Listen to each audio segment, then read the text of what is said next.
নাসিম ওসমান, সেলিম ওসমান আর শামীম ওসমানদের যোগ্য উত্তরসূরি হয়ে ওঠে আজমেরী ওসমান এবং অয়ন ওসমান।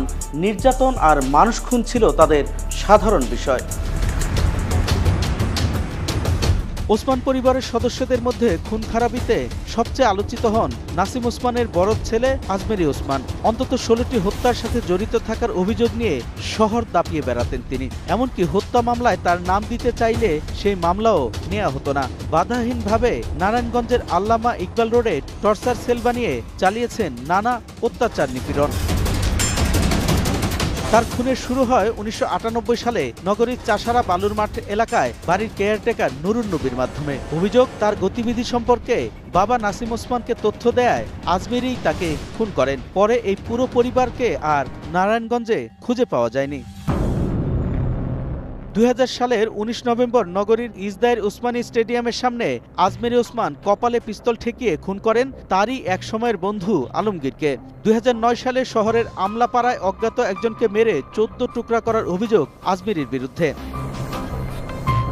2010 সালের 18 এপ্রিল গাজীপুরের নুরুল আমিন মাকসুদ, 2011 সালের অবৈধ অস্ত্র ও মাদক পরিবহনের রাজি না হয় আজমেরী বাহিনী খুন করে অটোচালক জামালকে। ওই বছর মে মাসের শুরুতে আশিক ইসলাম, মে মাসের শেষের দিকে অজ্ঞাত পরিচয় 2 যুবককে, 2013 সালের 29 জানুয়ারি টানবাজারের রং সুতা ব্যবসায়ী গোবিন্দ সাহা ভুলু, 2012 সালের 15 জুলাই মিঠুকে শহরের হীরা কমিউনিটি সেন্টারের সামনে প্রকাশ্যে খুন করা হয়। পরদিনই সাংস্কৃতিক কর্মী দিদারুল আলম চঞ্চলকে খুন করা হয়। খুনের সাক্ষী না রাখার জন্য মিঠু হত্যার 3 দিন পর হত্যায় জড়িত হামিমকে কক্সবাজারে নিয়ে মদের সঙ্গে বিষ পান করে হত্যা করা হয় বলেও প্রচার রয়েছে।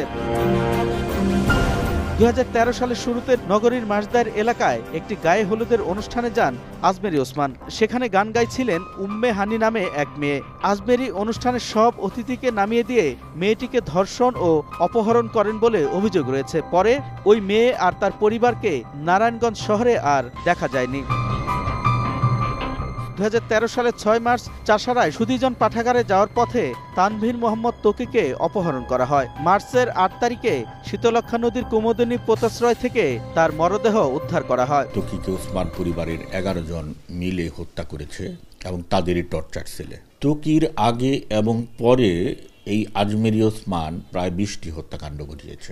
কোনো হত্যাকাণ্ডের মামলাতে আজমেরীর নাম নাই। শুধুমাত্র এই তকি হত্যার মধ্য দিয়েই এই আজমেরী ওসমান এবং এই ওসমান পরিবার নামটা সামনে এসেছে। এই হত্যা মামলায় গ্রেপ্তার হওয়া আজমেরীর ঘনিষ্ঠ সহযোগী সুলতান শওকত ভ্রমর 2013 সালে 13 নভেম্বর আদালতে স্বীকারোক্তিমূলক জবানবন্দি দেয়। তকি হত্যার নেপথ্যের কারিগর ছিল আজমেরী ওসমান, অয়ন ওসমান, শামীম ওসমান এবং তাদের চালাচামুন্ডা শাহনিজাম সহ অন্যেরা। এটি আমার কথা না, এটি র্যাবের তৎকালীন তদন্তে এটি উঠে এসেছে। 2013 সালের নভেম্বরে 1 নম্বর বাবুরাইল থেকে নিখোঁজ হন নাট্যকার মামুনুর রশিদের আত্মীয় আসিফ। আজমেরী বাহিনী তাকে গুম করে বলে অভিযোগ রয়েছে। আশিক হত্যাকাণ্ডের মামলায় সদর থানায় ওর নাম দিতে যাওয়ার মামলা নেয় নাই। মিঠুকে হত্যা করেছে দাঁড়িয়ে থেকে দিনে দুপুরে এই ফতুল্লা থানায় মামলা দিতে গিয়ে আজমেরীর নাম থাকাতে মামলা নেয় নাই।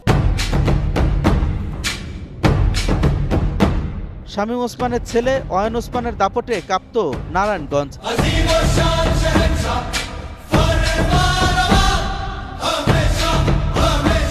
ছাত্রলীগ নিয়ন্ত্রণের দায়িত্ব ছিল তার। অভিযোগ ছিল আধিপত্য আর চাঁদাবাজির।